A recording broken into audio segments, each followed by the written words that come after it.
Take it away. Cool. So as I mentioned earlier, this is for those of you who know SQL, this is going to be really painful. This is going to be slow. This is going to be like Chinese water torture. For those of you who don't, I would definitely encourage you to follow along as much as you can. So download the dbeaver client. We put all the scripts in there. Try to run those as you go along, because that's where you're going to get the most out of this. It's designed to be hands-on, so you can start to get experience doing those basic things that if you've never worked with SQL before, or if you've never worked with a relational database, might be intimidating. And so we'll try to cover those. At any point, too, we don't have to get through all the slides. I had expected the first time I gave this presentation to only get through half of them. So please ask questions if something's not clear. If you are trying to follow along and you run into an issue, raise your hand.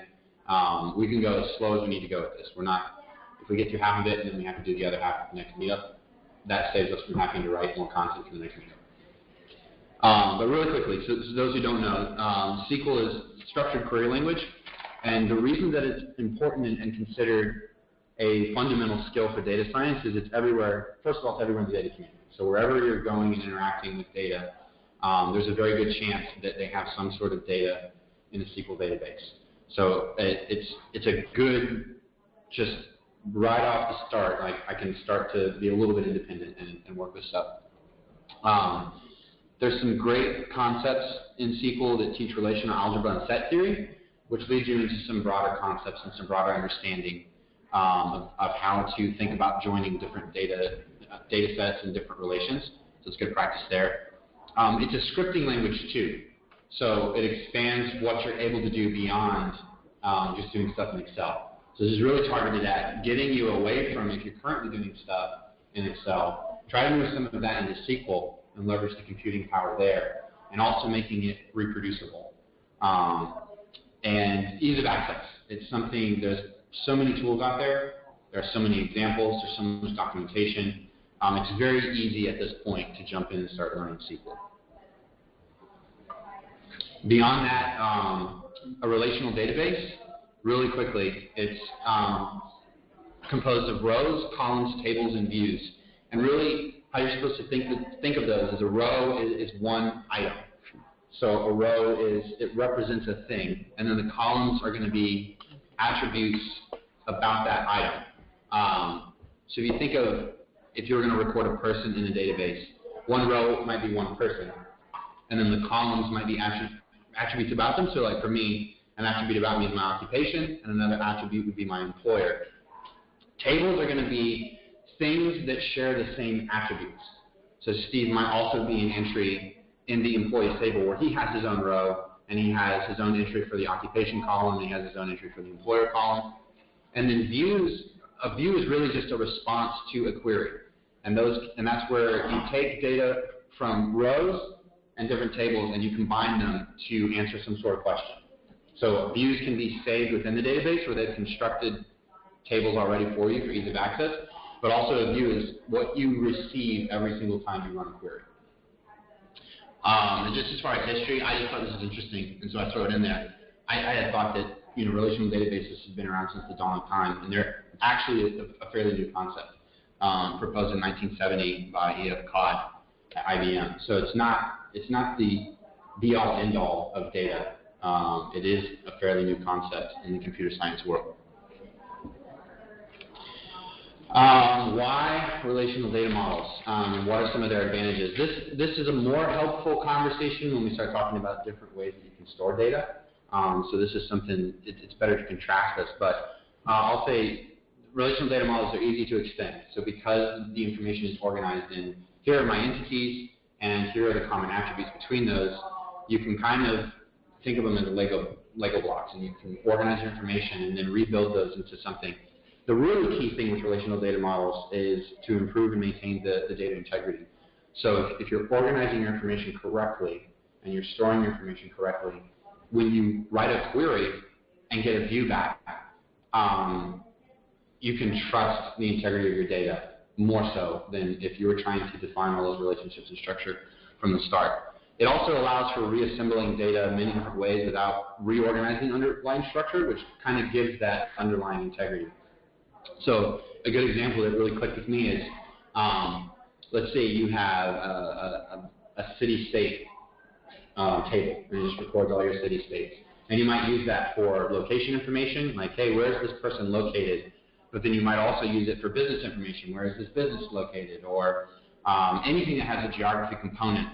If you're always pulling from the same table, that city-state, then you know that you're going to get a consistent city-state name no matter where you're using it. The capitalization is going to be the same. The spelling is going to be the same. Versus if you were pulling from the employee table and they had their own, hey, this employee is located in this city-state, and when someone was entering that data, they misspelled the city or they didn't capitalize. And then over here in another table, you're talking about geography, and you again have a copy of city-state that may be slightly different. That's where the integrity in your data starts to break down, and it becomes harder to pull them as like modular components into some sort of view. So that's really the power and the reason for relational data models. And we can go at a further time maybe into what normalized and denormalized views are. Highly normalized is what gets you that solid integrity. But it also means there's more compute power now. So every time you want to ask a question, you have to go find all the Lego bricks and put them together to assemble your view. So the response to that is denormalized. We'll just store the data and maybe duplicate it and put it in a couple different places. There's more redundancy in your data, which causes maybe storage problems and then can lead to integrity problems. But then the compute is less, and you have to worry less about how do I assemble together all of the pieces. One way that people kind of handle that is you'll have all your data organized in a relational database, and then other people will go in, like DBAs, and they'll make views. And instead of actually querying the underlying table, you'll go hit a view, which is a denormalized structure of some of the tables there. So that's usually a pro tip. You know, whenever you first go into a database, and you're like, all right, what am I looking at? Try and find the section that has views and start to poke through those, because those are denormalized sets that people have put together for you already. So what we're going to do for this tutorial and any future tutorials we do is the AdventureWorks database provided by Microsoft, and it's just a standard training data set that's been around for a while. It has a couple different flavors. They have their basic transactional database, but then they also have a data warehouse version of it, and I think there's a third one.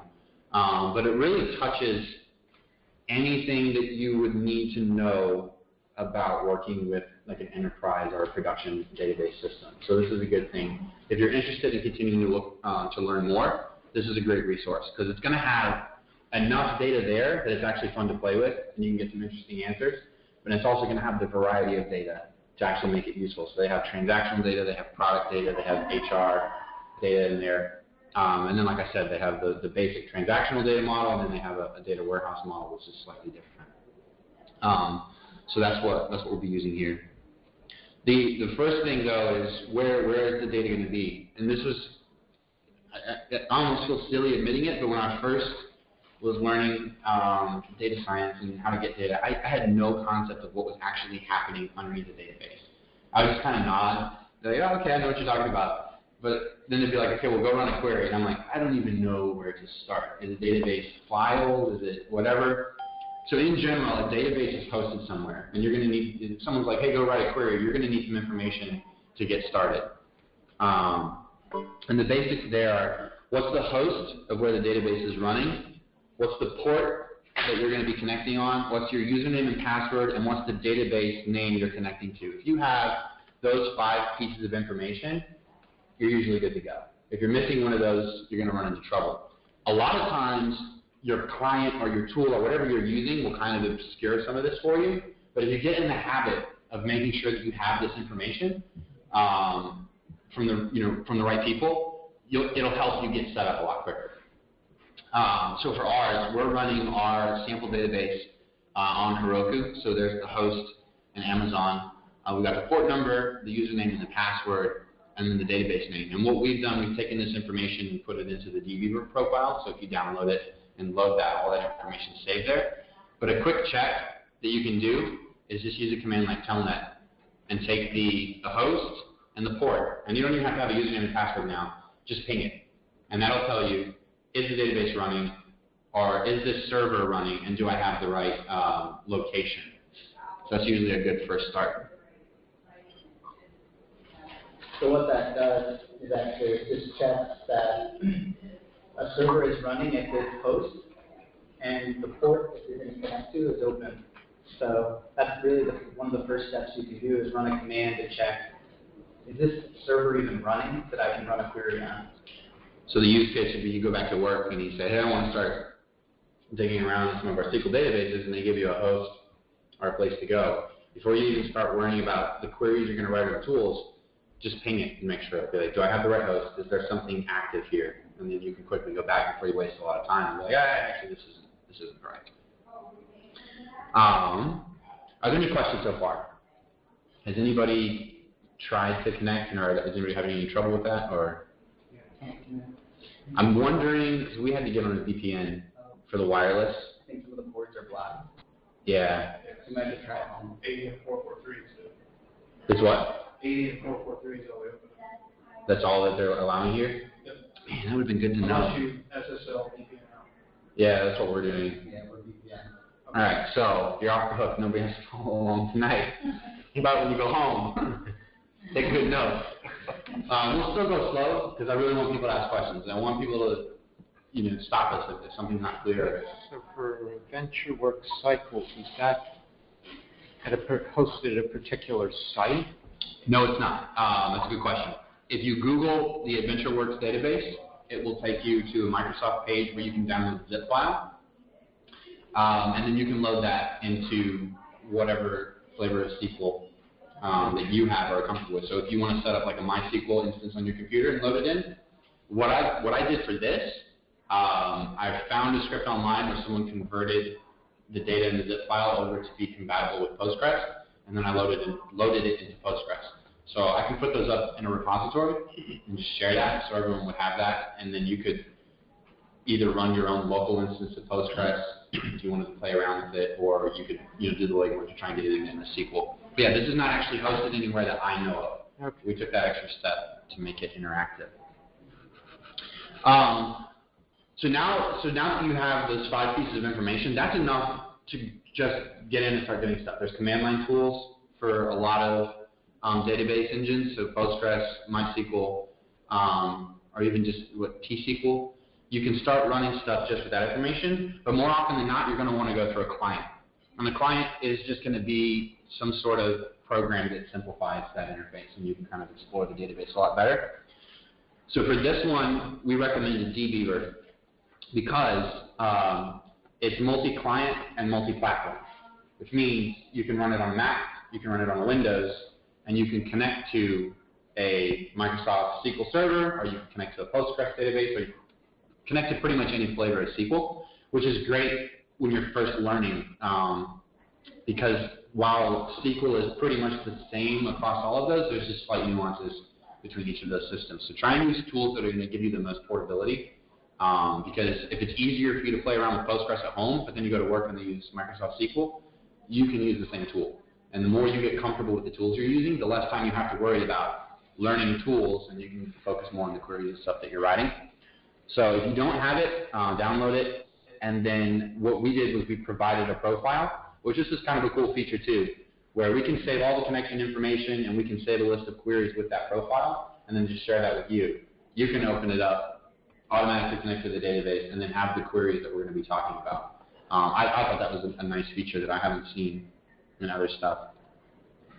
The steps here, we'll go through them kind of quickly since this isn't as important now that people can actually use it. But for reference, you go in and you import a project. You want to just walk through what it looks like there? Sure. So once you install dbeaver, you open it up, it'll look like this. If you have a file and then import, you can choose to import a dbeaver project. And the project is what holds the password, the host name, the SQL scripts, everything that you're going to want to do this work. So when you say you want to import a new project, it asks you, well, which file is it in, and it'll bring up, and you can select, like here, I'll select SQL for VS, which is what we're doing tonight. And I already have SQL for VS as an established project, so it warns me about the name, and I'll just call it SQL for VS 2. and then finish, and then it'll say imported, and then down at the bottom of your screen, or on the left-hand side of your screen, there should be a page called Projects, and in there, you'll notice there's one connection to our Postgres database, and then there's SQL scripts. One for, they're annotated by the slide number, and then a short name for what the query is trying to accomplish. So SQL is typically written in files that end in .sql, and that's the query itself.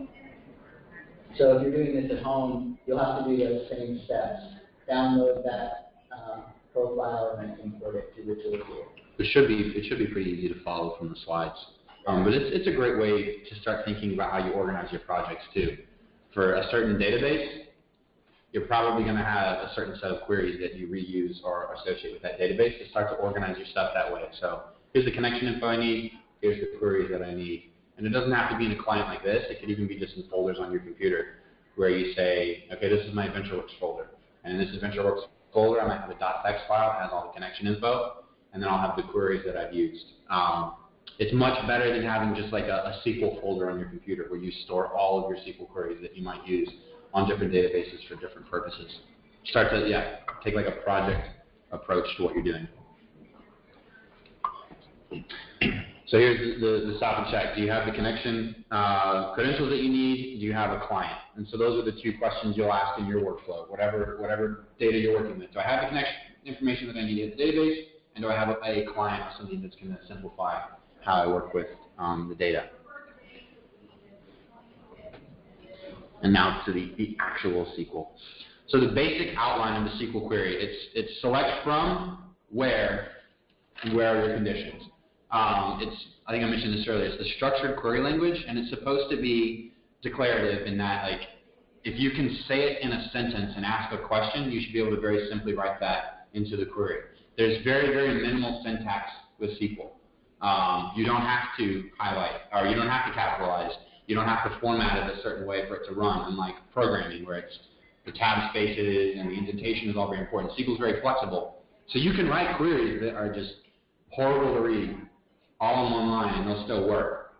Most of the formatting and the stuff that you'll see in a SQL statement is just style guides to make your queries easier to read. And that's super important, especially if you're reading other people's queries and you're sharing your queries, or even just going back to queries that you've written. Putting in the effort up front to kind of style it with some standards is super helpful. But it's also not necessary. I think that's important. It's one of the nice things about SQL. You can get in there pretty quickly, start writing stuff that works without worrying about the capitalization and the indentation and stuff like that. But for the style guidelines, there's a good cheat sheet that we've linked to there. But it pretty much follows kind of this structure. You bold your SQL command, and then everything else is lowercase, and then you kind of structure it so that it's easy to read from top down, and it's not stretching way out.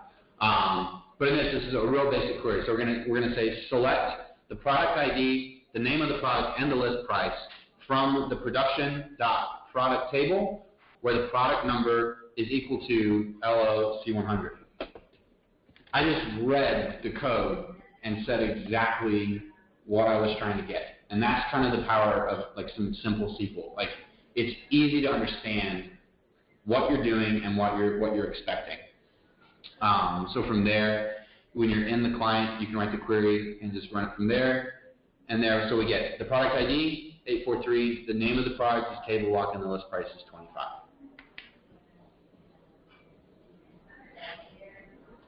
Any questions about that?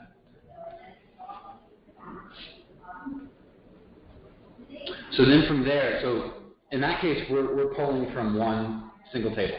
Whatever information is in that table. So we think back to the beginning. So we're pulling all of the items from that table and selecting which attributes about that item we're interested in. And that's a simple query. Beyond that, like we talked about, because it's easy to extend and very modular, there's going to be tables that contain other information. They represent different things with different attributes, but are related to the thing that I'm looking at. And the way we build those more complex relationships back up is via joins. The similar thing, if you're coming from an analyst background or an Excel background, is the VLOOKUP.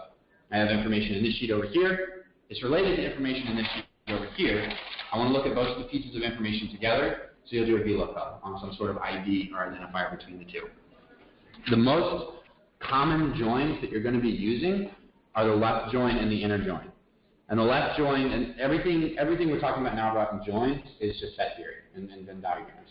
So it's easy to kind of get your head around. The left join says, I have all this stuff in table A, and I have stuff in table B that's related. I want to see everything from table A, and then anything from table B that is related to table A, right? So table A is really what you're interested in, and then if there's analogous information over in table B, you're going to look at that as well, but you don't want to look at anything else in B that's not related to A. An inner join is even further limiting. It says, I'm only interested in the things that are present in both table A and in table B. So it limits it down to the intersection of those two. And how the code looks for that are the query there. Select count star, so we're saying the count star is select all of the attributes and count up the number of things that we're interested in from the production table, the production.product table. Left join, so that means take everything from the production.product table, left join it to the production.product category, and then we have to provide the relationship. So the as PC is just providing an alias so that it's easier to write down below, and then we say on p.production subcategory ID equals pc.product category ID. That's the relationship between those two tables. So before you can start doing joins, you have to either have looked at those tables or understand how are these two things connected. Yeah, so that query right there is just counting everything in the product table, regardless of whether or not it's found a matching component in the product category table based on those product category IDs.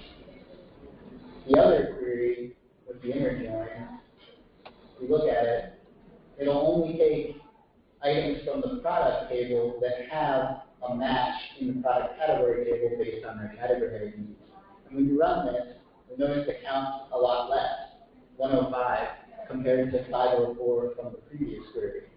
So what it's telling you is that this part of the product table is roughly about 400 records that don't have a corresponding record in B. So when you do those joins, you find this intersection is a lot smaller than what you thought it was. And the key thing too here is we didn't change anything else in the query. We asked pretty much the same question. We said we see a count of all the records.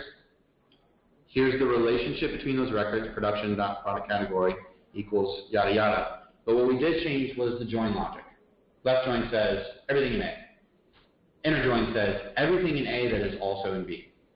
And so that's the key the difference there. The overall relationship between the tables is not going to change, but the join logic will drastically change what you get back. Any questions there? So left join,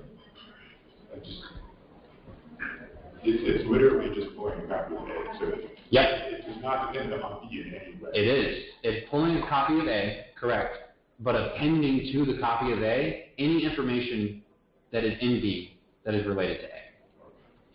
So yeah, that's a good way to think of it. If you're gonna do a left join and A is your first one, you're gonna get everything, which is something to consider too as you're writing queries. Do I want everything back from A?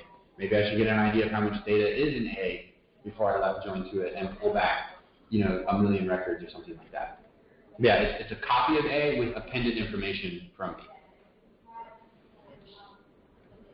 Beyond the left join and the inner join, there's a lot more join logic that you can go through. Again, it's relational algebra, so anything you can kind of do with a Venn diagram, you could probably write as a join. They can get pretty complicated, but here are kind of the basic scenarios. I don't want to go super deep into these because we could do a whole other talk on join logic and how to write performant joins and all that kind of stuff. But the basics are just think of Venn diagrams. That's a good way to get your head around it. So some common patterns are the full outer join. Give me everything. Just give me all the information in A and all the information in B, and also any related information between the two of them. So for that, you might see A, all the stuff in A come in first, and then you'll see all the stuff that's in A and B together, and then underneath that, you'll see maybe all the stuff that's just in B. And that'll give you one comprehensive view of those two tables. The full outer join where you're doing, instead of the stuff that's interrelated, you're saying exclude all the stuff that's related. Give me everything in A that is not in B, and everything in B that is not in A, and I don't want to see any information that's between the two. The inner join, give me the stuff that's shared between them, and then on the other side, just kind of different ways you could play with looking at one of the table while excluding pieces of the other. Pretty much before you write any join, you should be able to think in your mind or draw on a piece of paper the tables that you want, and then draw the Venn diagrams of what you want out of it, and map that back to a query. I think that's a good way, if you're just learning, to think of it as these circles and which parts of the pie you actually want. It's also a great habit, even if you don't write it down explicitly, to at least think through it, because it'll help you gauge the results you get back. Because we're just showing simple joins of two tables. You can get into joins that are several layers deep, that are joining 6 or 7 tables with different types of joins, inner joins and outer joins, and it's helpful as a thought exercise to think about, okay, or even just draw it out. What is this going to look like? What data am I actually getting after? And if you can conceptualize that before you write the query, you'll be able to evaluate, okay, did I write the query correctly when the data comes back? So even just catching things like, I know there are 504 records in A, I want to do an inner join, but I got 504 records. Okay, is all of my data in A also in B, or should I check my logic? It's a very good practice. Whether you're doing it for data science or not, I think that's one of the things that's most important about doing it for data science is we have to always be very critical of, okay, I wrote a query, I got some data. Is the data that I got what I was expecting? Is it the correct data for the question that I was answering? So these are some more examples of using inner joins, but then also now talking a little bit about how we can start to use the computing power of SQL. And it's not just give me a full copy of A, or give me A appended to B, and give me all the record set, but now let's actually start to do some things within the SQL engine to prepare, clean, or get that data ready for the next stage in our analysis. So this is the find count of transactions per month. So pretty much the same. We're going to select the name of the product from the production.product table, join it to the transaction history table. We do an inner join. So we're only going to look at products in the production table that have a transaction history. And then from there, we're going to filter that to a specific month, and then we're going to group it by the product name.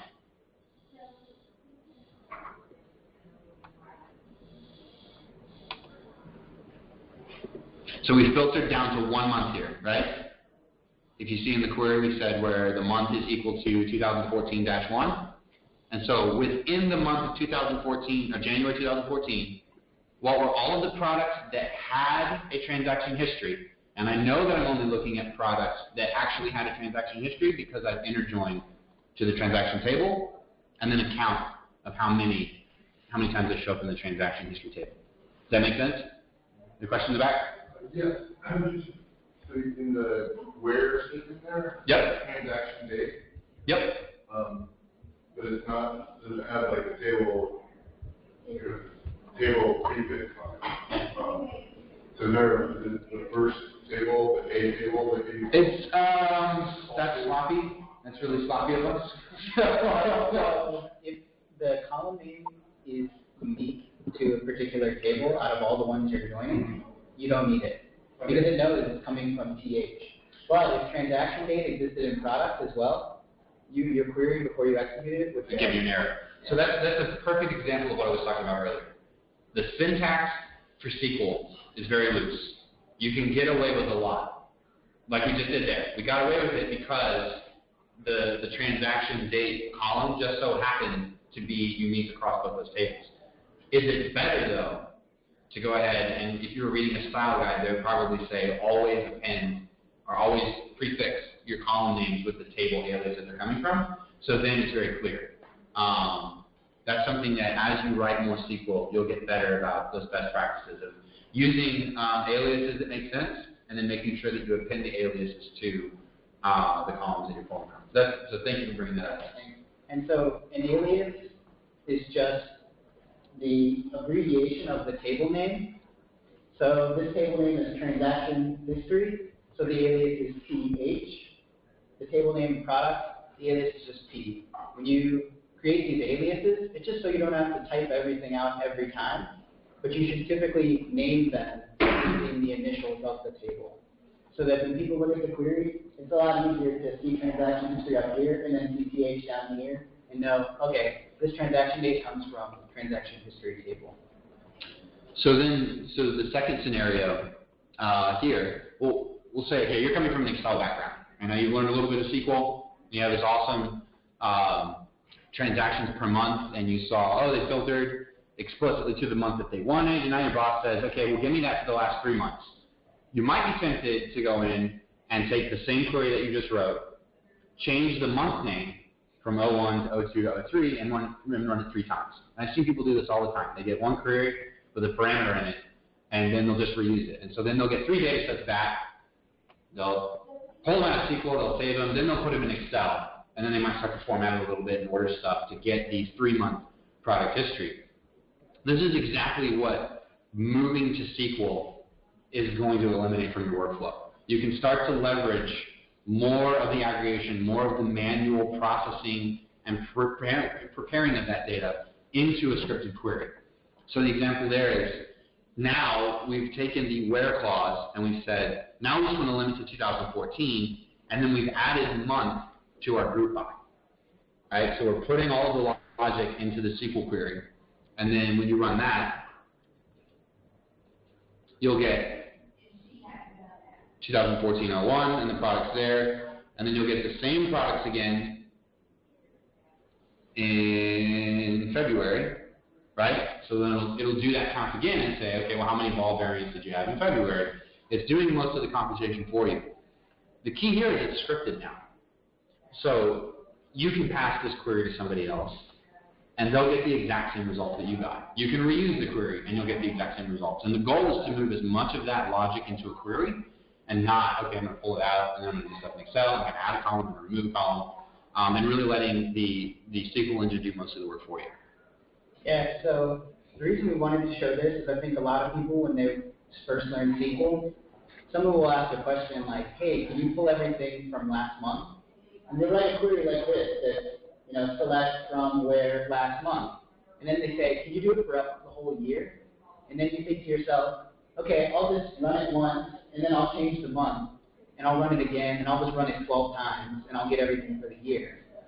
But if you think about SQL, and if you're trying to just do counts or sums or averages, you want to average over the whole year, but you want to do it for every month in the year, just create a column for the month, and then group by month. So the group by just separates out to perform this action for each of the entities in this group. Right? So you don't have to just copy, paste. If you're running some queries and you're just changing 1 or 2 things over and over again, you're probably not doing it right. You could think about maybe a smarter way. And the shift in your thinking should be, SQL is not a data extraction tool. It's not just to get data out of a database so then you can then do stuff on it. It is a computation engine. It's a way to start to take the data and mold it and prepare it for analysis further on down the line. We'll go into a little bit more of that and kind of show how there's a lot of functionality within SQL that you can start to leverage. Any questions there? So this one, finding the distribution of products by a category. The distribution of products by a category to me is more of an analysis thing than just the data extraction. I just need the data to be able to do something. So in here, we're selecting the information that we need, the product name as category, the counts, and then casting the count into a decimal so that we can divide. So we're starting to introduce some math functions in a SQL query, which when I first learned that, it was like blowing my mind. I was like, wait, you can do math in SQL? This is awesome. From the product, inner join product category on the ID, and then group by category.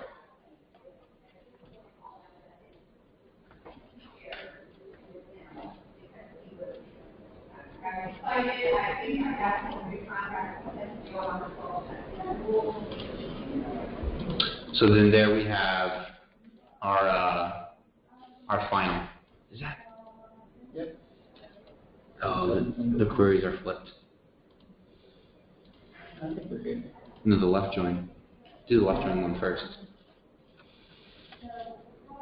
Do you want to show this one first, where this is problem? No, there's a problem with the left join. Yeah.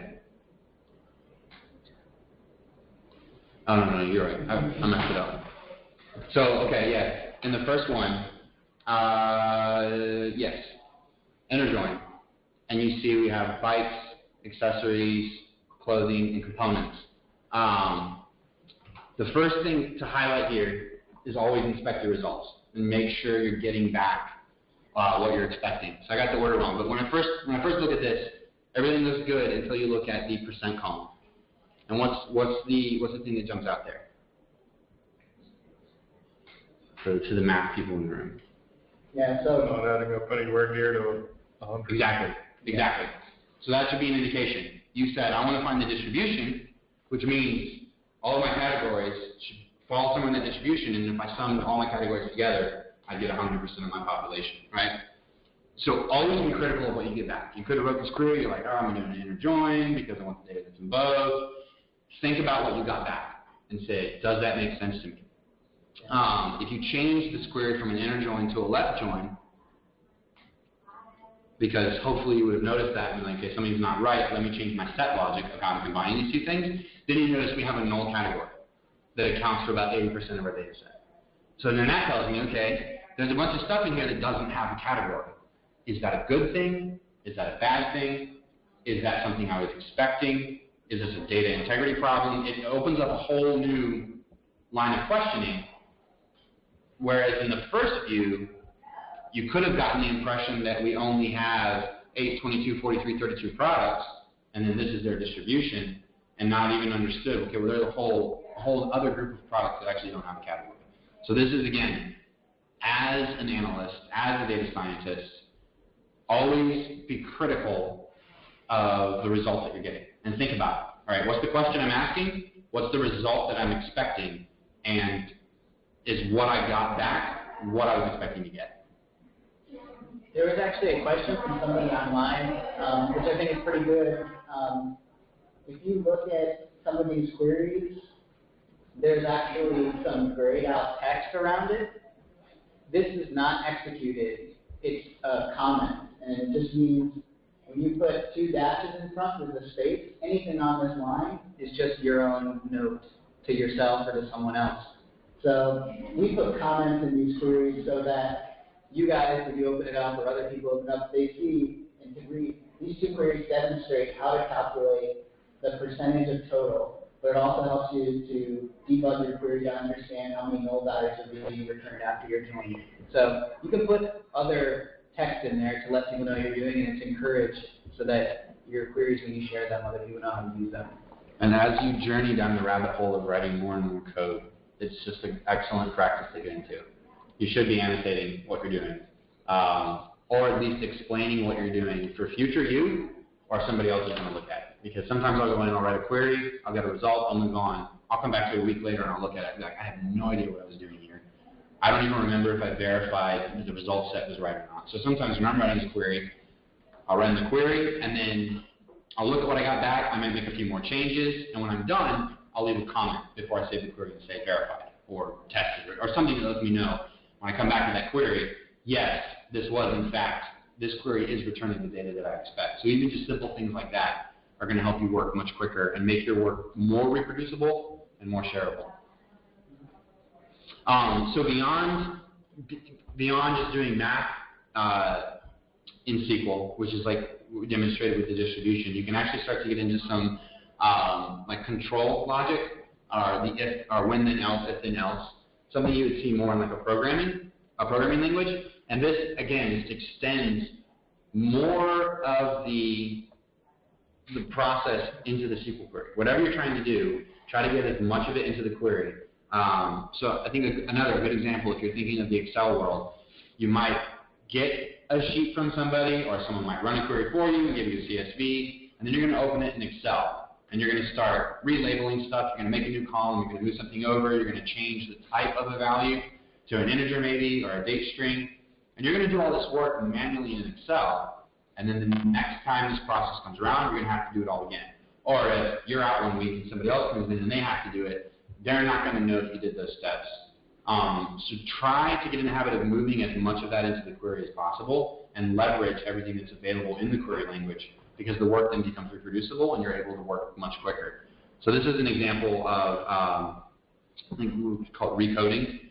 Because maybe we're not interested, so we're asked to do an analysis, and we're not really interested in all the different categories we have, but finance has said, okay, we have core products and we have non-core products, and that's all we really care about. We don't care underneath that if it's a part or if it's whatever. So this is a case of where we could build that right into the query. So we get the definition from finance, and they say that bytes are components, are our core products, and everything else is non-core. So maybe parts or accessories or something else would fall into that category. So you write that logic into the query, and what you end up with is the names of the products and then their categorization. Again, another example would be, I pull this data out, I have all the product names, I put it in Excel, I make a new column D, I use those definitions, I copy and paste, I put them in there. Now we're doing it in the query. So you'll get that same definition every time. It's also much simpler to change, because what if finance comes in and says, hey, we're adding this to the core product. We're adding this to the core product list. You can make a very easy change in your query in one place, and now all of the data that you're getting will be consistent with that. Does that make sense? And these are all simple examples to kind of be thinking of what else could you be doing with this kind of flexibility within a language.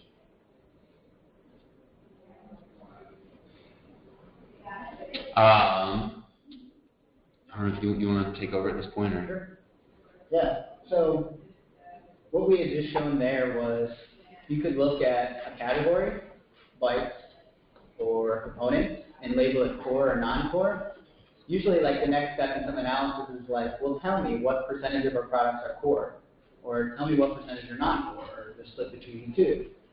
And so again, kind of just to reiterate what Josiah is saying, is you might pull it down into Excel, relabel it there, then create a pivot table or some formulas like sum it or count it, and then figure out what is non-core versus core. But you can just do it right in SQL. And the way it's done is that you still select from the product table, but you must join, and this is called a subquery, where in parentheses you're selecting from not an actual table, but the result of a query from a table. So I pull from the product category table some labels, whether or not it's core or not. And instead of labeling it core, non-core, I label it 0 or 1.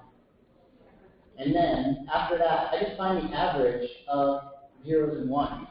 It's a little trick in SQL. If you want to find the proportion of something, if you take the average of a column of zeros and ones, you get the proportion of ones. And so that's how we're doing it here. We actually say, if it's bytes or components, label it with a 1. If not, label it 0. Find the average, and that tells us how many products are actually core products. I think in doing it this way too, it's a little bit more transparent what you're doing, versus maybe manually doing some of those steps in an Excel spreadsheet where someone's like, okay, well, how did you come up with that number? The SQL query, it's an algorithm, and someone else is able to come along and say, okay, you're coding core products as 1, which means that's what we're looking at. If I wanted to find the other number, I could just switch the encoding and say, okay, well, non-core is going to be 1, and core is going to be 0.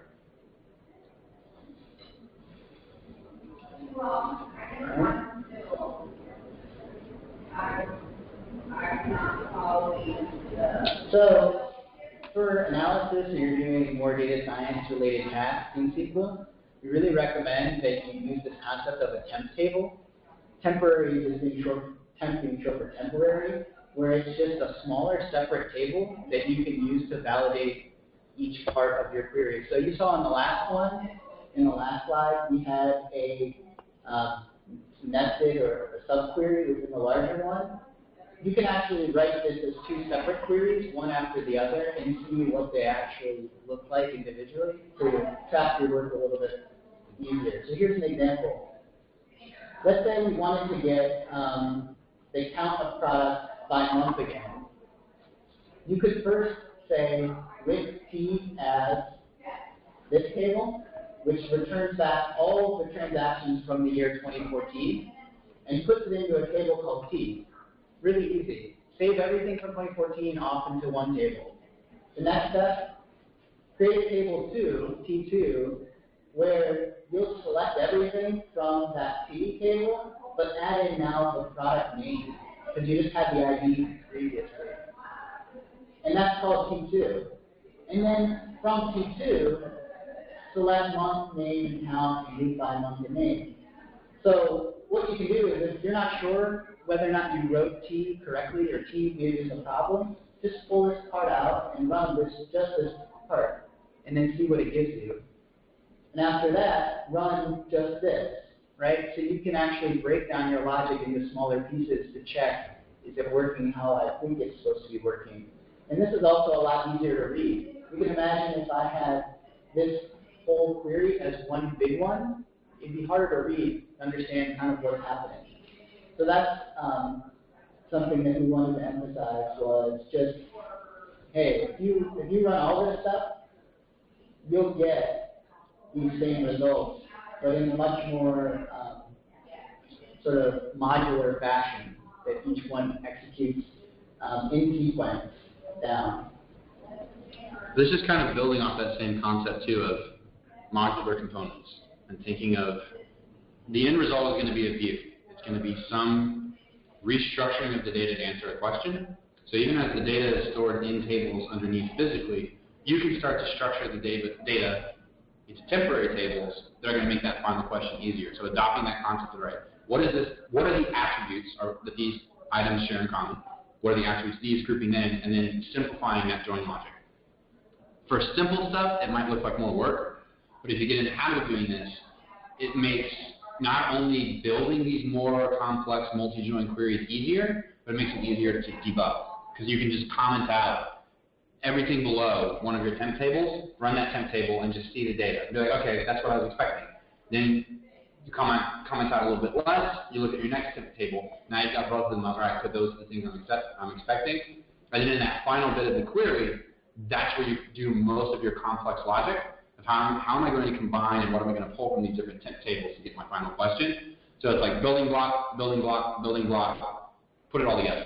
And if that design pattern, that way of writing queries is going to help so much further down the line where you're actually doing much more complex stuff. Yeah. What I did was I just ran everything and said select everything from table 2. So I could at least see what table 2 is before I grouped it up there. I could see it's a table with 3 columns, the product name, the ID, and the month. Now, if you talk to some other folks probably in development, they might say, is this query optimized? Is it fast? Is it performant? Really, temp tables are not supposed to be performant or fast. You maybe would write some really convoluted query just to make it faster. But if you're doing data science, you're doing analytics, you want to get the number right, usually. I mean, usually it's more about getting the right sort of numbers rather than how quickly you do it. Because you can always make it faster. Can you get the right number first? And that's kind of what we're kind of hard here too, is that it's easier to check and validate your work when you got it broken down into these smaller pieces. Your primary goal as an analyst or a data scientist is transparency into how you arrived at that number. So that you understand it when you come back to it, and then when you pass that query up to somebody else, they understand it too. Now, if you were writing queries, they're going to be put into production, or even hitting the database and doing something, that's when you want to involve a DBA. And say, all right, I have my query now. I know it's the right number. How can you help me rewrite this query to now be much faster and more performant? But it's kind of that premature optimization is problematic. You need to start with, is this easy to understand? Is it easy to debug? Is it easy to verify that I'm getting what I expect? Okay, let's run with it, and then let's worry about the performance of it later. So how long do these temp tables exist? Just for the query runtime. No, so they're if you think of in memory is a good way to think of it. The data in your database is actually written somewhere in a file or some sort of structure. And when you run a query, it reads that data and it pulls it up and shows you a display of that. You can, with a temp table, pull some of that physical data up, put it over here. It's not actually being stored anywhere. You're not creating a new table in the database. You're not writing anything to a disk somewhere. You're just holding it in memory to do stuff with in the computation engine. And then once the query is done running and you've done everything you need to do, everything goes away. So the with P as part of the query was select month. Mm-hmm. Okay, so that's all one. Yep. Everything down to the semicolon. Yep, Yep. all one query. Okay. The with is saying these are my temp tables that I'm defining. Here's the query within that temp table, and then we're defining aliases for the temp tables there too. But yeah, that's a good question. We're not actually doing anything permanent, and that was, I mean, that can be intimidating. Are divs the same way? Say that again. Div, D-I-V, divs the same way? Divs within SQL? I'm not sure. There's divs in HTML, but that might be something a little different. But yeah, you're not actually writing anything anywhere in the database. You're not creating tables. You're not damaging your data. So by the time the SQL script ends, those tables are wiped out. You didn't use them, they're gone. Wiped out is not even the right term because they were never wiped on. Oh, I get it, okay. Right? It's merely it's an abstraction of a table, right? They're using memory at some point. But Right. released it. There's nothing permanent. You're not writing anything to the database. You don't even need DBA credentials to create a temp table. That's an important thing. Like, so if you're interacting with the SQL database and you have a read-only account, that means you can only read data from the database. You cannot actually write any data to it. You cannot delete any of the tables, which is probably the access that you want as an analyst or a data scientist. But even with that access, you have the ability to create temporary tables in your queries. And if you do that in the query, every time the query runs, it's going to repeat that whole process. So it's almost like you could think of it as creating little mini databases to then write simple queries to things. But there's nothing permanent or lasting like that actually. That's a good point to bring up. Yeah, and that's kind of why it starts with the keyword with. So like with these tables that I'm going to call T and T2, run this query finally, and sort of with this scenario that I'm setting up, run this. So that's one example. So getting into some just heavier calculations, somebody might ask you, I want you to find out the percent change in products that we've sold month over month. If you think about what you need to do is you need to get the product, then you need to count up the transactions by month, then you need to find last month, subtract it and divide out the previous month total to get the percent change. It gets pretty complicated, but if you take the queries that we were looking at previously, right, through here, and just keep extending them and say, so with the table called, and we'll call it monthly, get the monthly count, and then with the table called lag, take that monthly total and lag it. And so a lag is a special SQL function that will take the values in one column and just repeat them again to the right, but shift them down the row. And you need to do that because if you want to compare last month with this month, you need to actually take them, make a copy, shift them, and then do the math. Subtracting, which is down here in the very last line, which is saying, take the total, subtract the prior month, divide by the prior month to get the percent difference. And so if you look at this query here, you'll see those counts and then the changes. So in January of 2014, there was no prior month because that came from 2013. But we'll ignore that for a second. If you look at February, you see what the value was the prior month, right? About 10,000. And then you see the new one, and then you see the difference that we calculated. It's down about 28%. And then it went up to 13,000%, which is a 78% increase. So you again, thinking about, oh, am I going to put this over to SQL after I get the counts and then do this? I mean, you could just keep writing more and more queries to calculate anything that you would really need. It's pretty flexible, SQL in that regard. The other thing too, if you look at the pattern that he's following, the temp tables and like building up those blocks, everything we did on the previous slide for a completely different question was reusable. Yeah. And so that makes you able to just burn through queries a lot quicker. If you have a lot of saved temp tables or you have a lot of saved ways of thinking about your data, the more you get comfortable with your data set, you're going to understand what are the temp tables that I find really useful, or what are the smaller queries that I find useful. Start saving those, and pretty soon you can start burning through, just copying and pasting and stringing a bunch of these together if you approach from the beginning of writing SQL this way. Because really what we did was we just added a few more temp tables to the string we had already built up, and then we did that computation in the last step. Any questions? So what you were saying about the views, that sometimes that's an easy way to do some work. In these temp tables, you're creating your own little working tables that Yes. are useful to you. You're creating your own views. Your own, yeah, And they're then- temporary Yep. in nature, and then you can just run whatever queries off of those. It allows you to build more and more complex queries in kind of that Lego brick fashion of just like, okay, here are my pieces. I know this piece is good for this. I know I've got my antenna piece that I'm going to put on top. Just string them together really quick. Rather than every single time starting from the ground up and being like, all right, I need some transaction stuff, I need some product stuff, I need to remember what the relationships are. And if you start off writing very convoluted queries where it's all together in one query, it becomes very hard to pick that logic out and reuse it. But if you take this approach from the beginning, even maybe at the expense of performance, again, because for us, the most important thing is visibility to how it's working, ability to debug, verify the answer.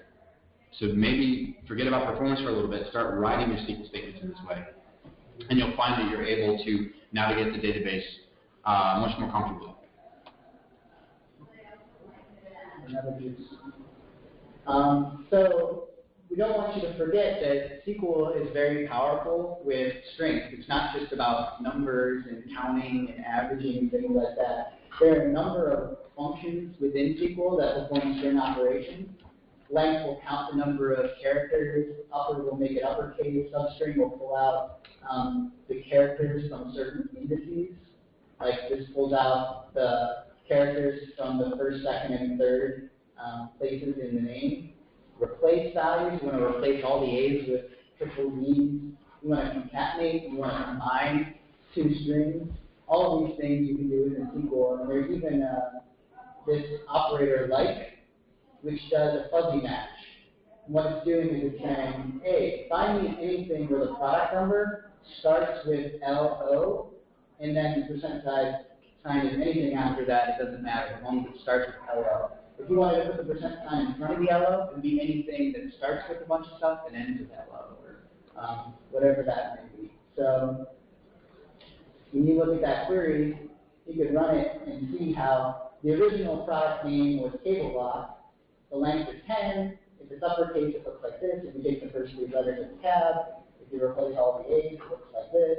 And when you concatenate prefix with the name, you'll get that on there. So, and again, this is all done using the like query, where I only looked at product numbers where they were like LO. If I wanted to say where they were like L, and then look at it, see there's a whole lot more that have L in it. And this is super important, especially if you're coming from the perspective of exploratory data analysis. You don't necessarily know everything about what you're looking at. Maybe you haven't spent time reading through all the tables. Maybe you don't know the exact spelling of something. Start to leverage the flexibility of SQL to just get very, very familiar with the data set. It's really amazing when you dig into all the functions that are available, how much of the things that you feel like you would normally do in something like Python or R or Excel, you actually start to work that into SQL. The cool thing too about it is because it's a structured query language, someone's already done the work in a relational database to model the data for you and to define the relationships and to kind of make sure that it's well organized. So now leverage that as much as you can in this tool to start to build up different views, look at it in different ways, do computation on it, because you don't have to worry 9 times out of 10. You don't have to worry when you're interacting with the SQL database. Are the relationships between these tables correct? Someone's already done that work. So it's almost like spend as much time in it as you can, because it's one of the areas in analytics and data science where you're not dealing with unstructured data. You're not dealing with data that you don't know what the relationships between these are. That work's been done for you. So now leverage the computation and the ability to really be flexible with this data in that tool. A good example of this for me is a lot of times in the denormalized database, or I'm sorry, a normalized database, they'll separate out city and state, right? Because you can have the same city name in multiple states. And so like, well, we only want to store the city name one time, So we'll store the city name, and then we'll have an ID that is joined to a state table, so you can get, the different cities and their state combinations. But if I'm doing anything further on down the line in Python or something else like that, I'm really only interested in city-state combinations, because maybe I'm using that as a key. So what I'll do in the SQL query is get those columns, use the string operations to go ahead and concatenate them and say, here's my city column, here's my state column, add those two columns together in a new column called city-state with the comma. And there I'm saving myself a piece of work that I have to do later on down the line by using the functions and abilities that are in SQL. Okay, so the percentage sign acts like an asterisk would in a regular expression. Yes, absolutely. So there are some nuances as you start to learn. I wish that it was standard across, everybody, but there are a few differences when you start to get into like the string manipulation in SQL. So just spend some time kind of looking those up if you are familiar with regex. The other thing that's kind of cool, and it's kind of been a new development I feel like a recent development, is SQL is starting to handle different data types better as well, like GeoJSON, or even just JSON in and of itself. So even within SQL now, you're able to do some pretty complex things with geographies, where you can query shape files and build like views of what they look like. You can work with JSON text, where they just load it and SQL is able to start to parse it out into fields and stuff. So it's definitely becoming more flexible, allowing you to do more working with that structured data that the relationships have already been defined. Like something like cells or some of the things that. Similar to what? Like Python had to work separately from different database. You work with different databases. Do all work with different databases like Python. Yeah, it is centralizing. So if you're in Python, you can pull from a lot of different data types and databases and pull it into Python and do the work there. But now SQL is getting to a place where you can start to combine some of those different disparate data types even within SQL and start to work with them. And you don't have to pull out of SQL into Python and then pull your shapefile and do some stuff. You can load your shapefiles into SQL and do all the computation right there. There's even, I've seen examples where people are starting to write, you can write custom functions in SQL that do things that have nothing to do with SQL at all, that are really extending the power of it. So I wanted to highlight in the presentation that there are a ton of places you could learn about SQL online. These are just a few of them. And just highlight, there's a lot of folks in this group already that know a lot of SQL. You want to ask, definitely ask people around you. And we'll take some time now to go over some questions. For the new folks in the room, we have a Slack channel, which is a chatting channel for people to ask questions and things like that. So, it's nice. You don't want to ask a person, you just have a thought and you want to ask people online, and then also via email. Here's my email address and just I have an email address.